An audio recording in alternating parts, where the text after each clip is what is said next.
Hello दोस्तों, good afternoon, नमः संस्कृताय। आप सभी का एमएस क्लासेस 1 में स्वागत और अभिनंदन है। दोस्तों, आज हम नया टॉपिक लेकर उपस्थित हुए संधि। संधि किसे कहते हैं? संधि हमारा जो है सम धातु जो है सम उपसर्ग धा धातु और की प्रत्यय से मिलकर हमारा संधि का निर्माण होता है। संधि हमारा होता कहाँ पे है? तो संधि हमारा दोस्तों दो वर्णों के मेल से, जहाँ दो वर्ण मिलते हैं, मिलने पर जो भी विकार उत्पन्न होता है, जो भी परिवर्तन होता है और परिवर्तन होने पर जो भी नया शब्द बनता है, उसको हम संधि कहते हैं। क्या कहते हैं दोस्तों? दो वर्णों के मेल पर जो भी परिवर्तन होता है, जो भी उसमें विकार उत्पन्न होता है और जो विकार उत्पन्न होने पर जो नया शब्द बनता है, उसको हम संधि कहते हैं। संधि दोस्तों, संधि हमारा कौन सा लिंग है? पूछा जाता है कि संधि हमारी किस लिंग की है, तो स्त्री है कि पुल्लिंग है कि नपुंसक है। तो दोस्तों, संधि हमारी जो शब्द होता है वह जो है पुल्लिंग लिंग में है। ठीक है, तो यहाँ पे हम संधि के बारे में सामान्य परिचय देखेंगे, उसके बाद उसके हम प्रकार इत्यादि को देखेंगे। आज हम संधि के बारे में सिर्फ देखेंगे। ठीक है दोस्तों, तो आइए हम स्टार्ट करते हैं कि संधि हमारी क्या है। तो संधि जो शब्द हमारा है दोस्तों, संधि हमारी सम उपसर्ग धा धातु और की प्रत्यय से मिलकर बना है। क्या बना है? सम उपसर्ग है, धा धातु है, की प्रत्यय से मिलकर हमारे संधि का निर्माण हुआ है। क्या हुआ? संधि बना है। ठीक है, संधि हमारी किस लिंग में है? स्त्री लिंग में है, पुल्लिंग में है, नपुंसक में है। तो संधि जो हमारी शब्द है, संधि ही हमारी जो है पुल्लिंग लिंग में आता है। जो शब्द हमारी संधि है वह पुल्लिंग में है। ठीक है, संधि किसे कहते हैं? ठीक है, संधि शब्द का अर्थ क्या होता है? यहाँ पे है दोस्तों कि संधि शब्द का क्या अर्थ होता है। तो संधि शब्द होता है कि मेल हो या तो किसी से योग हो, अर्थात मिलना। किसी से मिलना और उसमें जो मिलकर जो परिवर्तन होता है, दो शब्द यदि आपस में मिल रहे हैं, दो वर्ड आपस में मिलकर एक नया शब्द बना रहे हैं। मिलना का अर्थ है मिलकर जब एक नया शब्द बनाते हैं तो उसको हम कहते हैं संधि। क्या कहते हैं? संधि कहते हैं। तो मेल या योग, किसी से मेल हो रहा है, योग हो रहा है या मिलना हो रहा है। मिलना हो रहा है तो उससे एक नया शब्द बनेगा, उसमें परिवर्तन होगा, बदलाव होगा, तो उससे एक नया शब्द बनेगा, तो उसको हम क्या कहेंगे? संधि कहते हैं। तो मेल या योग अर्थात मिलने को अर्थ को हम संधि का शाब्दिक अर्थ हुआ दोस्तों कि मेल होता है या तो उसको योग कहते हैं या मिलना। दो वर्ड यदि आपस में मिल रहे हैं और नया शब्द बना रहे हैं तो उसको हम संधि कहते हैं।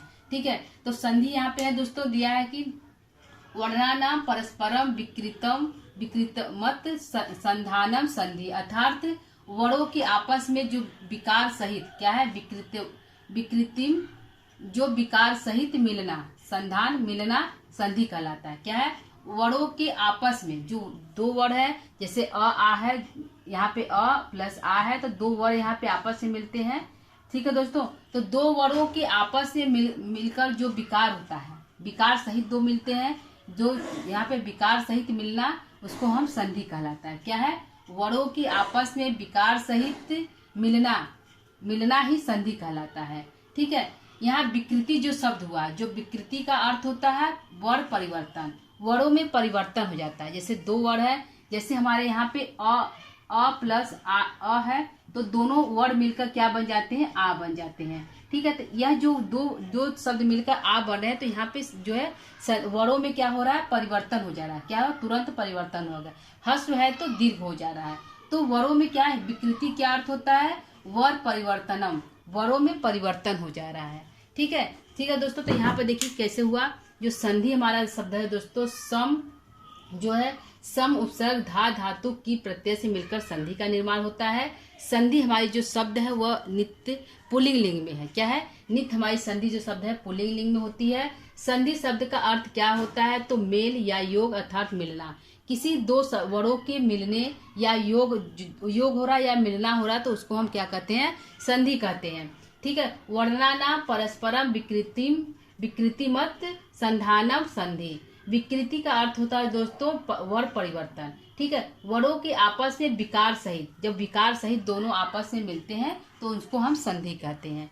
ठीक है, यहाँ पे देखते हैं, इस प्रकार दो वर्णों के क्या है? इस प्रकार दो वर्णों के, यहाँ पे दो वर्णों के मेल से जो विकार उत्पन्न होता है, जो परिवर्तन होता है, विकार मानी जो परिवर्तन उत्पन्न होता है, उसको हम क्या कहते हैं?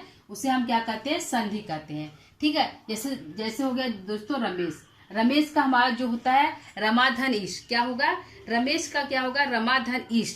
ठीक है, इसको हम तोड़ेंगे, रमेश हमारा संधि एक पद है, जब इसको हम तोड़ेंगे तो यहाँ पे रमा हो गया। ठीक है, रमाधन ईश। ठीक है, यहाँ पे ईश हो गया। तो यहाँ पे आ निकला दोस्तों, यहाँ पे हमारा आ हो गया, यहाँ पे रम हो गया। ठीक है, यहाँ से हम इसके स्वर को निकाल दे रहे हैं, जो है जहाँ पे जी वर्ड है, जो हमारा स्वर वर्ड है, इसको हम निकाल दे रहे हैं। यहाँ से हम ई को निकाल देंगे, यहाँ बचा स, और ई आ ई, ये आ ई, आ और ई मिलकर हमारा बनता है ए बनता है।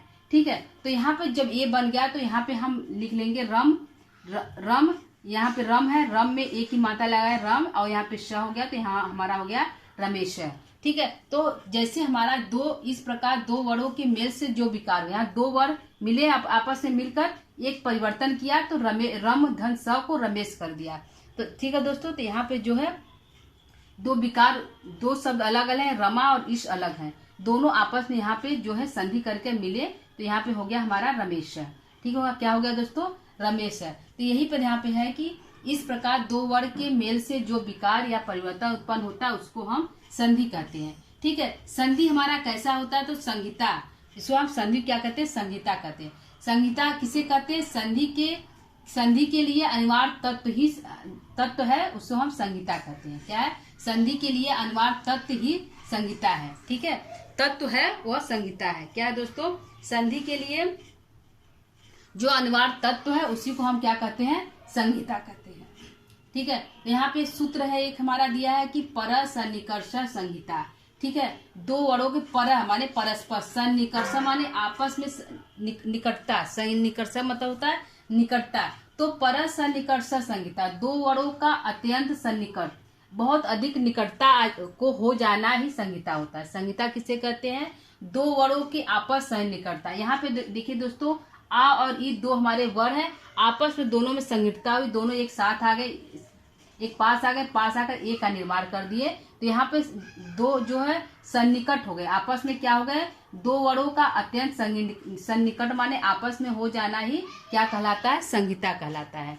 ठीक है, पूछ रहे संहिता क्या है, पर सन्निकर्ष संहिता। यह जो संधि का सूत्र है, पर सन्निकर्ष संहिता, दो वर्णों का अत्यंत सन्निकट हो जाना, दो वर्णों का क्या हो गया, अत्यंत सन्निकट हो गया। तो दोस्तों यहाँ पे हम बताएं कि आ और ई जो है दो वर्ण है, यहाँ पे दो वर्ण मिलकर ए हो गए, ए का निर्माण किए, तो यहाँ हो गया फूलमाला हो गया, रमेशा हो गया। ठीक है, तो यही भी यहाँ पे है कि दो वर्णों के अत्यंत सन्निकट हो जाना ही क्या कहलाता है, हमारा संहिता कहलाता है। ठीक है, यहाँ पे सूत्र हमारा है कि संहिता हमारी कहाँ कहाँ पे होती है, जो हमारी संधि होती है वह कहाँ कहाँ पे होती है। तो संधि हमारी होती है संगतई पदे नित्य, जो हर पद में जो है, पद में जो हमारी संहिता होती जो है, संधि होती है।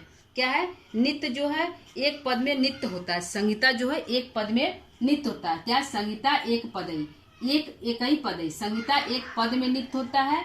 और कहाँ नित्य होता है संहिता, धातु और उपसर्गयों, धातु और उपसर्गयों में, उपसर्ग में भी संधि जो है नित्य होती है। संधि हमारी कहाँ कहाँ होती है दोस्तों, एक पद में संहिता नित्य होती है, नित्या धातु उपसर्गयों जो है, धातु और उपसर्ग में भी जो है संहिता नित्य होती है। और नित्या समास से, और समास में भी जो है संहिता नित्य होती है। और जो है कहाँ नहीं होती है, वाक्य तू सब विवक्षाम अपेक्षते उपक्षते, तो यहाँ पे जो है समास में जो है संहिता नित्य होती है, लेकिन जो वाक्य हमारा है, क्या है, जो वाक्य हमारा, यह हमारी विवक्षा पे निर्भर करता है कि यहाँ पे हम संहिता करें, संधि करें कि नहीं करें। यहाँ पे क्या है दोस्तों, संधि हम करें कि नहीं करें, यह है कि वाक्य तू सा विवक्षा पक्षते, मतलब यहाँ पे वाक्य में जो होता है संधि हमारी इच्छा पर निर्भर करती है कि यहाँ पे हम संधि इसको करें कि नहीं करें। तो हमारी जो संहिता क्या है, संहिता हमारी यह है कि यह दो वर्णों के अत्यधिक निकटता को संहिता कहते हैं, और दो वर्णों के अत्यधिक निकट हो जाने पर ही जो है संधि में परिवर्तन होता है।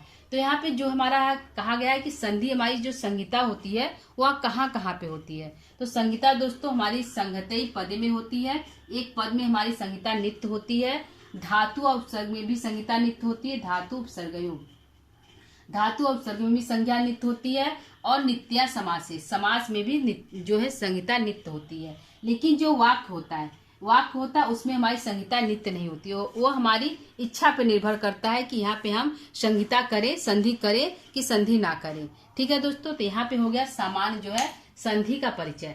ठीक है, कि संधि हम किसे कहते हैं, संधि का सूत्र क्या है, तो ये हमारी जो है संधि का सूत्र है, पर सन्निकर्ष संहिता, ये हमारी संधि का सूत्र है।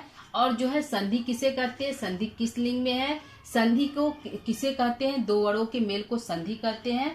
और दोस्तों यह जो है पूछ लेता है कि संहिता कहाँ कहाँ होता है, जो संधि हमारी होती है वह कहाँ कहाँ होती है और कहाँ पे संहिता नहीं होती है। तो संहिता एक पद में नित्य होता है, संहिता धातु उपसर्ग में होता है, संहिता जो है समास में होता है, लेकिन जो है वाक्य में संहिता नहीं होती। यह हमारी व्यक्ति की इच्छा पे निर्भर करता है कि यहाँ पे हम संहिता करें, दो मेलों का परिवर्तन करें कि नहीं करें। यहाँ दोनों को हम एक साथ लिख दें कि दोनों में संधि कर दें, ठीक है। तो यहाँ पे जो है व्यक्ति की इच्छा पे निर्भर करता है, किसमें, वाक्य में। लेकिन उपसर्ग और धातु में नित्य होती है संहिता, और जो है पद में नित्य होता है, और जो है समास में भी नित्य होता है, ठीक है दोस्तों। तो यह जो है एक बार इसको हम फिर से देख लेते हैं, संधि किसे कहते हैं। तो संधि दोस्तों दो वर्णों के मेल को संधि कहते हैं। जो दो वर्ण जो आपस में मिलते हैं उसमें जो कुछ परिवर्तन होता है, परिवर्तन होने पर एक नया शब्द बनता है, एक नए शब्द का निर्माण होता है, एक नया रूप बनता है, तो उसको हम संधि कहते हैं। संधि हमारा किस धातु उपसर्ग से मिलकर बना है, तो संधि हमारी सम उपसर्ग धा धातु और क्रिया प्रत्यय से मिलकर हमारा संधि का निर्माण हुआ है, ठीक है दोस्तों।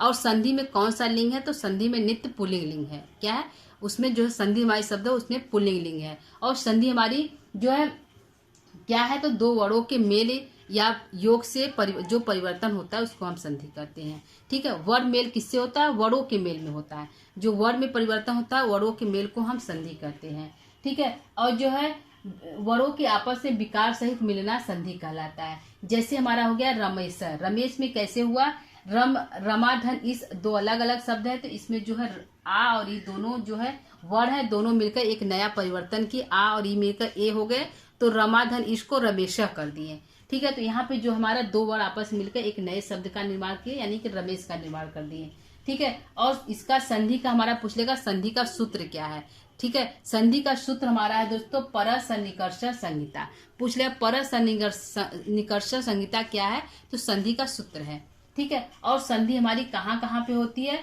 तो संगतई पदे नित्यई, जो संहिता जो है पद में नित्य होता है, एक पद में नित्य होता है, नित्या धातु उपसर्ग में नित्य होता है। क्या नित्य होता है, संहिता नित्य होती है, यानी संधि नित्य होता है।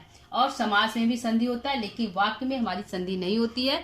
वाक्य में संधि जो है व्यक्ति की इच्छा पे निर्भर करता है कि वहां पे संधि करे कि नहीं करे, ठीक है दोस्तों। तो यह हमारा जो था आज का संधि का टॉपिक था, समान परिचय था दोस्तों। कल इसका जो है इस पर हम देखेंगे कि संहिता हमारी कहाँ कहाँ पे हो रही है। तो कहाँ कहाँ पे हो रही है, तो एक पद में हम संधि को देखेंगे, धातु उपसर्ग में भी संधि को देखेंगे, और समास और जो विवक्षा में भी संधि को देखेंगे, ठीक है दोस्तों। तो आज के लिए इतना ही। कल हम फिर से इस टॉपिक को हम इसको पूरा कर देंगे कि संधि हमारी कहाँ कहाँ हो रही है, एक पद में संधि कैसे होगी, और जो है उपसर्ग और धातु में कैसे होगी, और समास में कैसे होगी, ठीक है दोस्तों। तो आज के लिए इतना ही। कल हम आगे लेकर फिर से आगे बढ़ेंगे। कल से जो आज से हमारा जो है संधि क्लास जो है कंटिन्यू रहेगा दोस्तों। आप इसको लगातार रोज देख सकते हैं, ठीक है दोस्तों। आज के लिए इतना ही। नमः संस्कृताय।